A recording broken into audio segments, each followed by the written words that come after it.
Oh, hello. My name is Mara, and welcome to Books Like Whoa.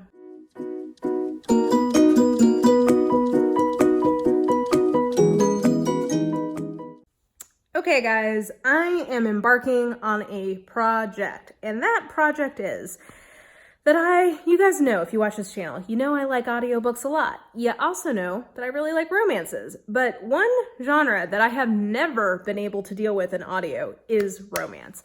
And that is because I am a 12-year-old boy in my heart, and when these things start getting described, I start laughing, and it takes me out of the story, and I just have never really been able to get past that. So, but I really like audiobooks, and it's occurred to me that it would be nice to have some lighter audiobooks in the mix, because there's times where I'm in the mood to listen to an audiobook, but usually what I end up listening to on audio are either mostly nonfiction, some fantasy, and some mysteries. But I don't know, I could see, enjoying a nice little Beverly Jenkins, or a nice little Courtney Milan or Tessa Dare or something. I don't know. I think it would be nice to have a little more variety in my audiobook repertoire. So I'm gonna purposely start trying to listen to some romance audio, and I thought I would just take you on the journey with me in attempting to do that.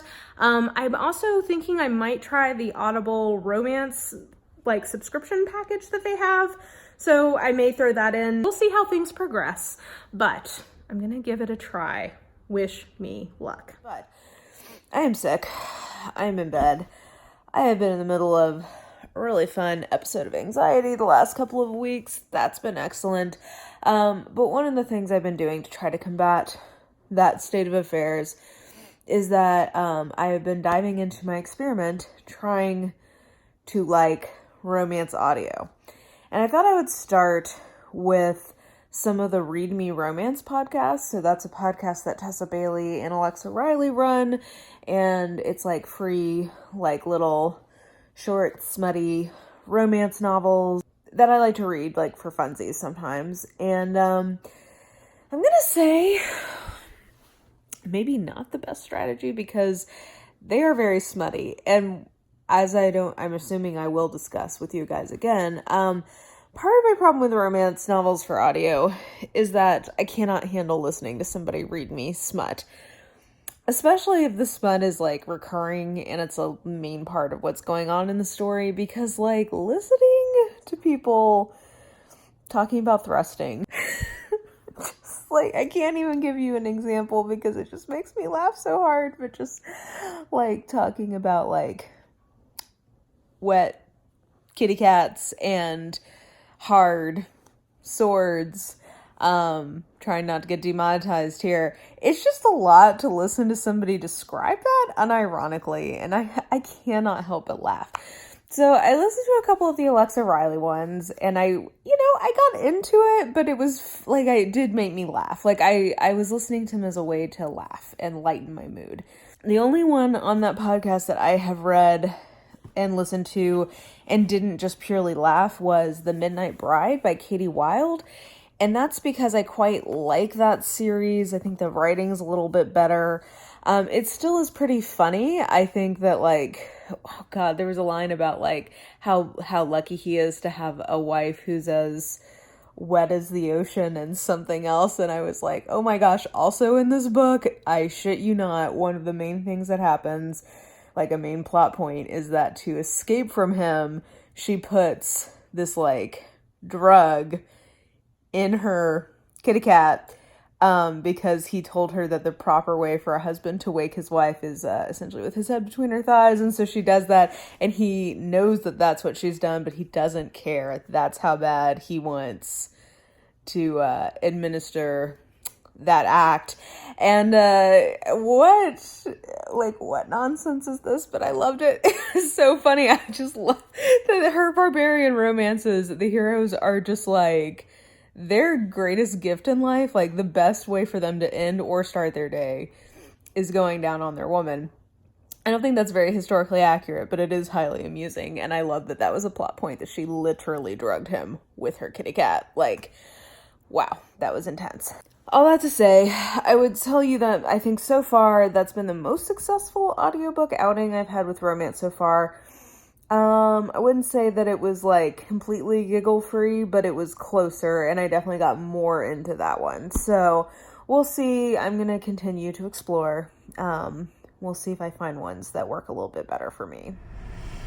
Okay, so I will say that I'm listening to another one from Tessa Bailey today, and I'm liking it a lot better than the other like kind of ones from her that I've been listening to on Read Me Romance. It's still smutty because, you know, Tessa Bailey, but it's called Renaissance Man, and it's set at a Renaissance fair. Maybe because I liked Well Met so much earlier in the year, I don't know, but I am finding it quite charming. So I don't know, maybe this and The Midnight Bride are definitely the ones that I've liked the best so far. So yeah, we'll see how I do. Hey, so update. I thought that maybe it would be a good idea to try a romantic suspense, because I do usually like mystery audiobooks. Oh gosh, guys, sorry, my mascara is everywhere. It's the end of the day. And so I've been listening to a In Death book, so a J.D. Robb In Death book. And I don't know that this was the best choice in terms of I already have kind of how I hear those characters in my head, so hearing an audiobook narrating it is a little weird.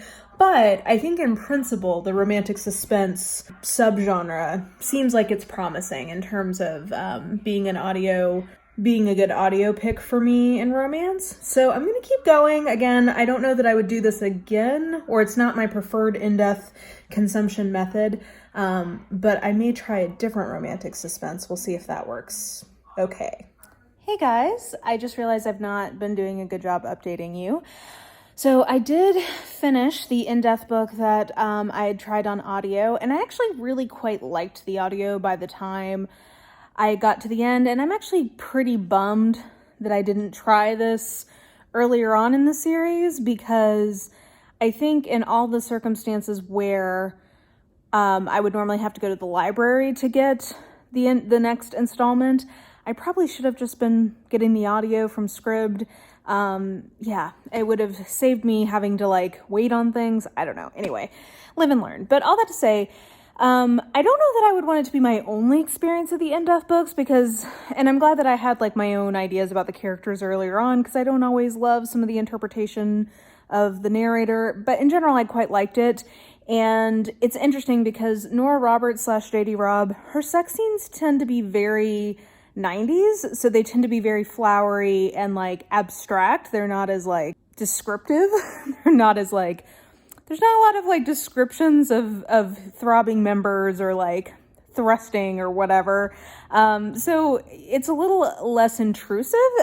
So yeah, I think my takeaway from this, because after that I listened to a couple more like smuttier audios from the Read Me Romance podcast, and again, I'm getting more okay with that, but it's not my favorite. So I think what I've learned is that if I'm listening to romance novels that are less sex heavy, I can do that better with audio. So I think I've figured out the route forward, and then maybe like a historical, I don't know, we're gonna see. So stay tuned. I think I'm gonna try to listen to at least like 2 more like full-length romance audios and see kind of what the results there are. Okay, so update in my insight in terms of enjoying audio romance.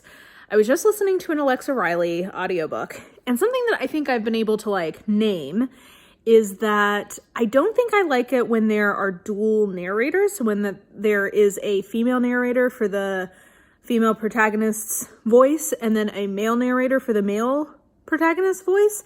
For whatever reason, that really like takes me out of the story, and I don't like it for romance, and I particularly do not like it for sex scenes. And I don't know why, but that is something I'm realizing about what I can deal with on a romance audiobook. So anyway, just a little moment of insight.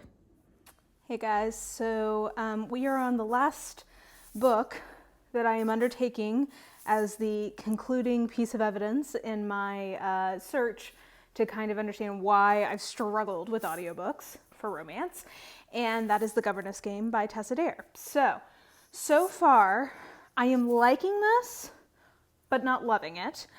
The fact that this one only has a female narrator, I think, will help. And so far, I know that a lot of people felt like this wasn't the best Tessa Dare, so I don't want to judge it purely just that it's an audio that's keeping it from being one of my faves. But I don't think the audio is making me like it more. I don't know. We'll see how I get on. For now, my impression is pretty good book. Audio not helping, but I don't think hurting my enjoyment of it. Okay, so we have come to the end of this experiment of me trying to figure out if there's a way for me to like romance audiobooks, and I do think I have some findings for you. So it's been about 2 months that I've been doing this experiment. Did I tell you guys that I actually finished the Governess game? I actually finished the Governess game, and it was cute. I liked it. It wasn't one of my favorite Tessa Dares. I gave it 3.5 stars. But I was wondering if it was the audiobook that was diminishing my enjoyment, and I actually don't think that's the case, because I was, finding reasons to continue listening to it. Like I was, prolonging my chores. Hey, I guess that's good. To try to, keep listening and finishing it up. So I don't think that it not being one of my favorite Tessa Dares was a function of the fact that I was listening to it. So that's good to know. And I think as a whole, my findings are this. I do think that I can like romance audiobooks. I still don't think that it's probably my favorite genre to encounter in audio, but I think I'm more open to it than I was. B, I do still not love sex scenes read aloud to me. It's just uncomfortable. I feel weird about it, especially if I'm listening to audiobooks in public in any way.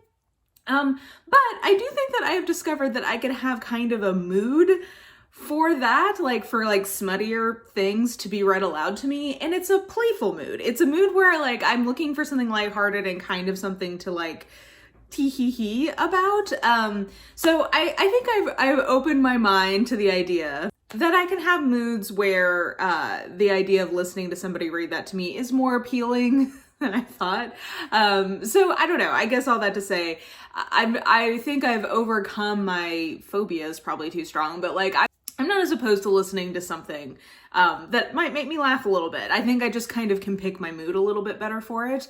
So for me, something like the Read Me Romance podcast fits perfectly into that. Like I've had in the last couple months a few very hard days at work. There's been some turmoil there, and I think having that to listen to on my ride home actually has been pretty helpful.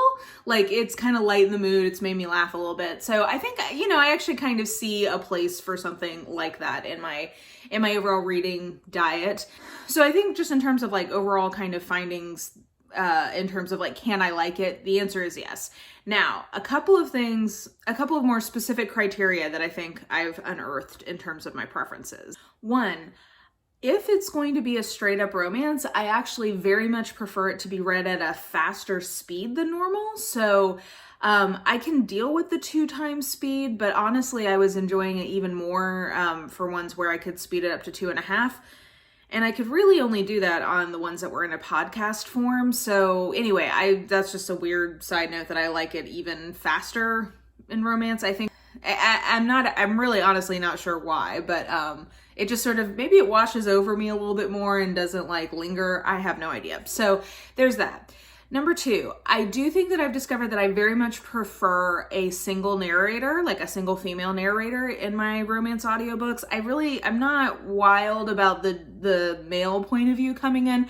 I think the entire time and maybe it's because some of the ones where there were dual narrators were some of the smuttier ones, and the entire time I just was thinking like this, like it just highlights how unrealistic the male narrative is, or the male point of view is in a lot of these books by having a man read it. So I've realized I don't like that. I like there to be a single female narrator. I've realized that I do think that romantic suspense is an area of romance audiobooks that I could really get into, because once I got in the groove with the in-depth audiobooks, I realized I actually really like them. Now, I am glad that I started not on the audio, because people talk about this narrator as being amazing and really liking her. Maybe if like that's the only like way you've ever consumed the books, you'd like it more. I like but don't love her as a narrator. Like I don't know. She's a good audiobook narrator in general, but like she's not my all-time favorite. And it's not my preference, but I do like it as a way to read the in-depth books, because I have one day a week at work where usually I'm very much focusing on like catching up with email, and like I can basically multitask with an audiobook a lot better. And I found that I very much enjoy listening to the audiobook while I'm doing that at work, and then coming home and finishing the book either as an ebook or, you know, physically. So I've discovered that I like that. And then in general, I think I've always known that I pretty much like a mystery audiobook okay. And this is just basically a new kind of mystery audiobook for me to enjoy. It just also happens to have like a strong romantic component to it. So I think that will be kind of my path forward, is mostly probably I foresee myself reading romantic suspense in audio. But I wasn't mad at the Tessa Dare on audio. I could see maybe a historical, like a light one when I'm in the mood for it. So yeah, I think that those are kind of my overall findings. Takeaway is, yes, I can like romance audiobooks. Still not my preferred genre on audio, but like there are things about it I enjoy, and I think I like get how to read them now in a way that I will enjoy. And I think I will know kind of how to pick ones that could work for me on audio a little bit better. Okay, so those are my thoughts. A different kind of reading vlog for you guys, an audio reading vlog, but I hope you guys enjoyed it. This has been a fruitful experiment for me over the last couple months, so I enjoyed doing it. Let me know what your favorite kind of audiobooks to listen to are, if you enjoy listening to them, and you know, any other thoughts that you may have. But yeah, I think that will do it for now. So if you enjoyed this video, please like, subscribe, follow me on the social medias if you are so inclined. I have all that information listed in the description box below, and I think that will do it. I hope you guys are having an absolutely lovely day, and I will just talk to you soon. Bye!